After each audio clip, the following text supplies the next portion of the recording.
அந்த புள்ள நல்லா இருக்கணும். ஆனா இந்த குடும்பம் இவங்க எல்லாம் வந்து நாசமா போகணும், நாங்கெல்லாம் நாசமா போகணும்னு சொல்லிட்டு இந்த மாதிரி ஒரு கேவலமான மனித பிரிவியெல்லாம் பார்க்கவே முடியாது. ஐயா மனசை எப்படி மாத்திருக்காங்க பாருங்க. சொந்த புள்ளைய நம்பாம யாரோ ஒரு துரோகிய போய் நம்புற அளவுக்கு மாத்தி வச்சிருக்காங்க. வாயே வர வார்த்தை வராது, எங்களுக்கு அழ ஆரம்பிச்சிருவோம்.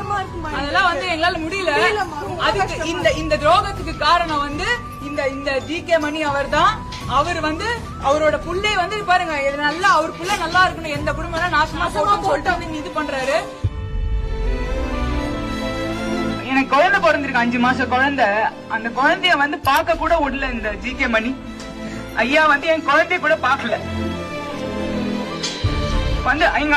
வந்து பாக்கல, கேட்க கூட இல்ல. அவர் எப்படி இருப்பாரு தெரியுமா, எங்க மேல எப்படி இருப்பாரு தெரியுமா, பேரன் பேத்தினா அப்படி இருப்பாரு.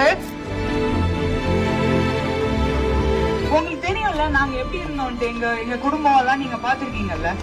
நாங்க வந்து ஒரு பொங்கல் ஒரு இதுக்கெல்லாம் நாங்க ஒன்னா சேர்ந்து எல்லாரும் சேர்ந்து ஒன்னா இருப்போம். ஐயா தான் எங்களுக்கு நம்ம வழிகாட்டி, நம்ம குலதெய்வம் எல்லாம் அவர் தான் ஒன்னா இருப்போம். அது வந்து அப்ப இவங்க எல்லாம் வந்து நல்லது செய்யணும்ன்ற எண்ணமே கிடையாது அவங்களுக்கு எல்லாம். சும்மா பதவியில இருக்கணும், பவர் இருக்கணும், பணம் இருக்கணும்.